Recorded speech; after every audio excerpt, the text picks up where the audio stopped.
Hi guys, thanks so much for stopping by today. It is a cold and wet and dreary day here, which is so harsh after last week us having sunshine and 80 degrees. So I'm kind of in shock. I know it's February and it's supposed to be cold, but really, could we go back to the 80-degree temperatures? Yeah. So that would be why my hair is like frizzed out. The grayer my hair gets, the more uncontrollable it is. Whew. So pardon the hair. So today I wanted to do a quick little video just kind of chatting about some books that I read in January and perhaps just chatting about some upcoming books. I'm also going to update on my Back to the Classics challenge as well that started at the beginning of January. I will just kind of give a little side note here. I've done this video like 3 or 4 times and there's always something that is I just can't even explain what has happened to those attempts, and so I was almost ready to just say forget this, I'm not doing any more videos. But I talked myself back into giving this another go, and I'm just going to keep the videos just very informal and low pressure on myself, because I think I strive a little too hard to just have like the perfect video, and so I'm just going to chat, and if I take a little rabbit trail, I'm not even going to worry about it. So yeah. So January. I'm not going to go over every book that I read in January. I'm just going to highlight a few of them. I do track what I'm reading on Goodreads, and I'll link that down below. I also do a blog post on what I read for the month, and I can link that blog post down below. You also can follow me on Instagram because I generally snap a picture of like what I'm currently reading on there. So you definitely can get an idea of what I'm reading on Instagram as well. So I'll make sure I link all those, the Instagram, Goodreads, and my blog post for January down below, so that you can see everything that I have read in January. But I'm just not going to talk about them all here because it just gets kind of long and tedious. Because unfortunately, some of the books that I read in January were disappointing. So I'm just going to kind of highlight the ones I really enjoyed.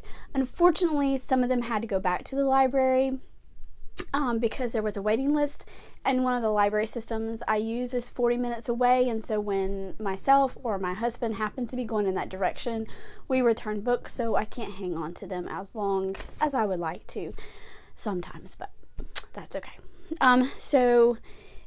Two children's books that I want to mention for January is Sweep, The Story of a Monster and Her Girl. It's by Jonathan Auxier. I do not know if that's how you pronounce his last name. It's Auxier is his last name. And he also wrote Peter Nimble and His Fantastic Eyes, and Sophie Guire, The Last of the Story Guards, and The Night Gardener. So when I saw that Sweep was coming out, I knew that that was one that I wanted to read aloud to my children. And so we did, and yet again, he just did excellent on telling the story about Sophie and her monster, also known as a golem. It's from Jewish folklore, Jewish tradition, this golem, and it's just a really beautiful and bittersweet story, and it's very powerful. It's not an action-packed adventurous story so much. So if you have a child who just really has to have action and adventure on every page, then I don't know that this would be one that that child would want to read alone. But we enjoyed it as a read aloud. It is such a story worthy of being read, and so well done. And I always read like the author's note stuff at the end, and it's just, even that was just excellent. I know. The author's note, we're excellent. So I just highly recommend Sweep. And if you haven't read his other books that I mentioned, definitely read those. So good. So Sweep takes place in Victorian London, and it's about a young girl who's a chimney sweep.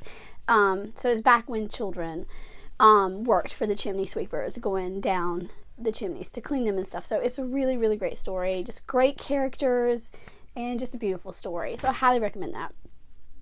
The next book that I read in January, that's a children's book that I'm recommending, is, I hope I get the title right, The Care and Feeding of Your Pet Black Hole by Michelle Cuevas, I believe. It's Cuevas.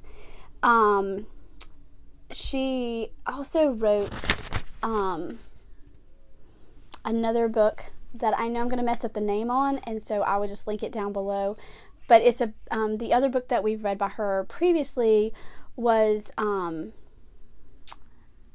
about Jacques Papier, which is an imaginary friend. So beautiful, so well done. I love it so much. And The Care and Feeding of a Pet Black Hole was so well done.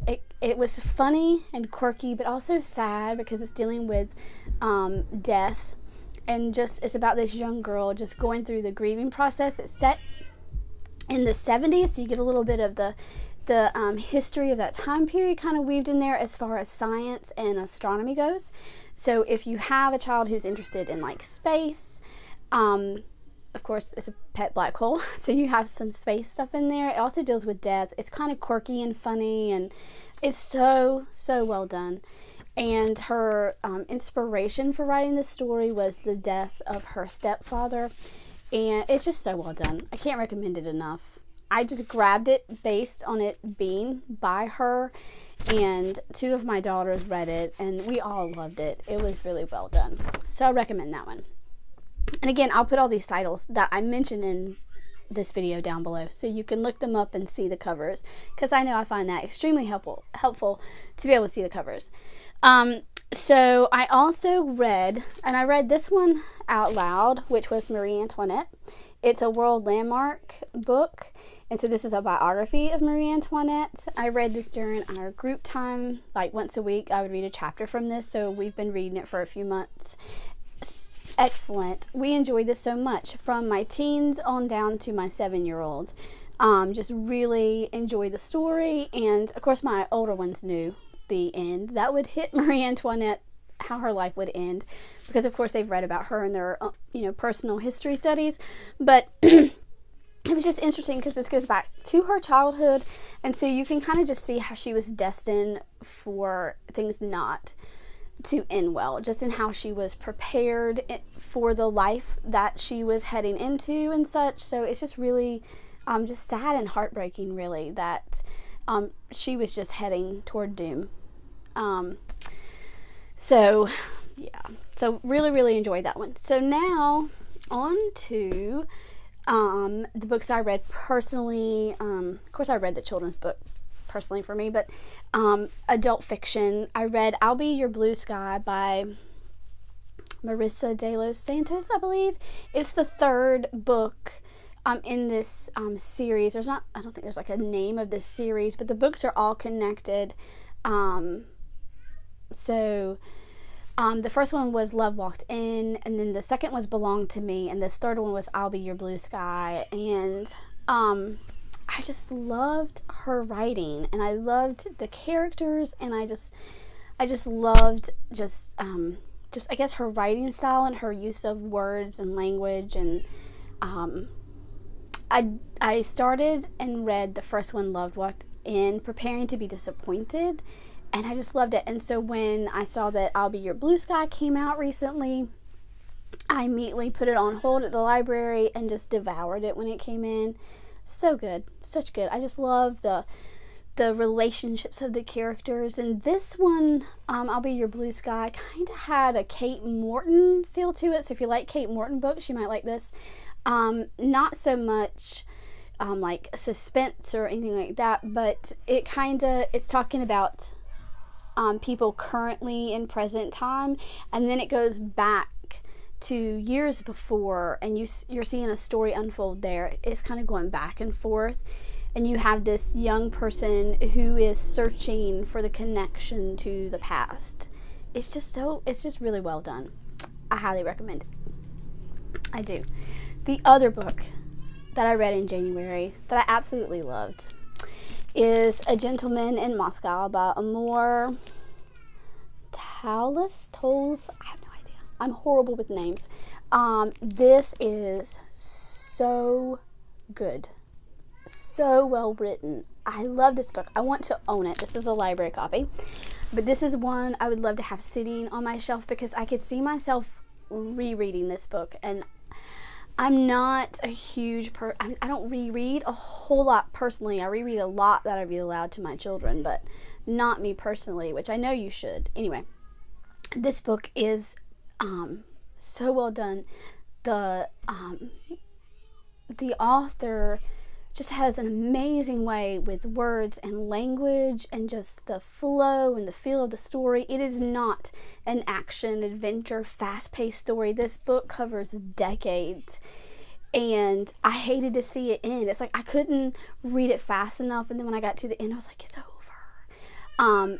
2 of my teens read it. I think one of my I don't know if my 20-year-old read it or not, but 2 of my teens read it. My husband listened to it on audio. They all loved it. It is so good. I don't want to say anything about it that's going to give any of the story away, but you should put it on your list if you have not read it yet. So good. I think they are turning it into a movie, is my understanding. I do not know how they're going to do this story justice in a movie.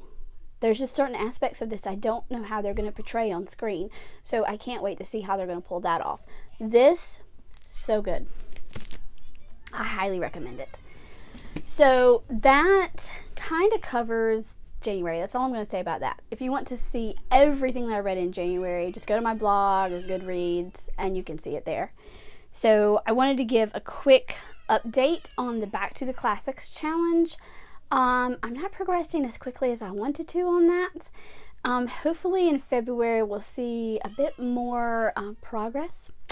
I will say that my children and I finished Twelfth Night. Okay, so that means that we could start a new Shakespeare play, which can count for my Back to the Classics challenge, and we chose King Lear because we've done a couple of comedies and stuff, and so I thought we really needed to tackle a tragedy. So we are doing King Lear. We've already read Act 1, Scene 1, and thoughts and comments are already flying. So hopefully this one will be done. It'll probably take us a couple of months because we only read it on Fridays. So sometimes we read more than one scene depending on length. But I do read these. We read these out loud, assigning parts and stuff. So it's super fun. So this is going to be my play for the Back to the Classics challenge. Also, oh, I grabbed the wrong. It's over there. Hang on. Actually, I'm not going to grab it. So I'm reading The Mysterious Island by Jules Verne, which is my classic in translation because he was French. The pace is kind of picking up for me now. I struggle with the print.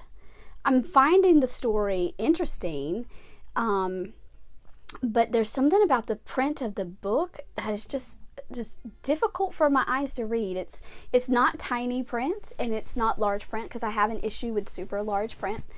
So it's not tiny print, it's not too large. I don't know. I'm not sure if it's the ink or there's something about it that just makes it really difficult to read. So I'm not reading as quickly as I want to. I'm trying to get a different copy from the library to see if that makes a difference. But it is very intriguing because I'm just like, wow, so of course you've got these 5 men who have ended up on this island in the middle of nowhere that's uninhabited, and they have nothing with them. They have not even a pocket knife, and so they're having to establish a life here on this island. And just the natural history, natural science, geography stuff that he has in the story, and just telling how they were able to create this or to build that. It's just, I mean, I would like to just sit down and chat with Jules Verne and say, dude, where did you learn all this stuff? I'm like, wow, seriously. I mean, last night I had to stop reading it, and I had to get out my phone and pull up Google and Google some things, because I was like, what is this? I just don't even know. So definitely enjoying The Mysterious Island. For my Back to the Classics female author, I'm supposed to be reading Sense and Sensibility, which probably won't start for a couple of weeks because I'm finishing up Pride and Prejudice with my children because I read it out loud. But I have been reading this book, Rebecca. I'm not even going to try to pronounce the author's last name. And I'm really, really enjoying it. My daughter read it and she loved it. And I was like, okay, I'll read it. And I read the first page and I was all in. I have not read what this is about. I have not read any reviews of it. So the story is unfolding and I'm just completely blind about where we're going here. But it might count as my classic for a female author, maybe. So, yeah, I'm enjoying this very much.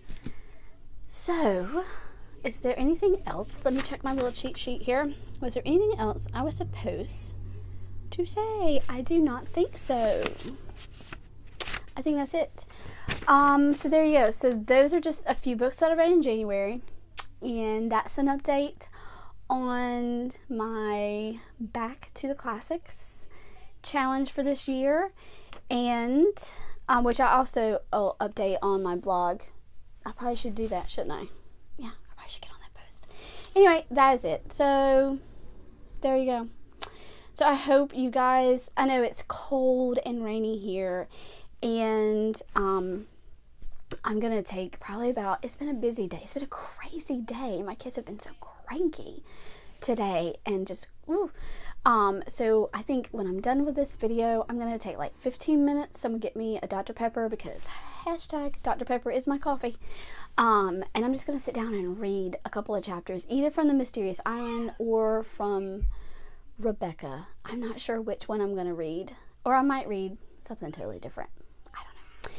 Anyway, so I hope wherever you are, whether the sun is shining, the snow is falling, the kids are everywhere, or you're on your lunch break at work, I don't know.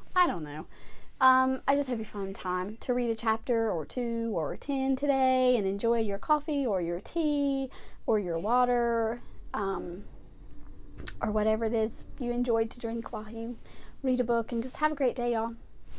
Bye.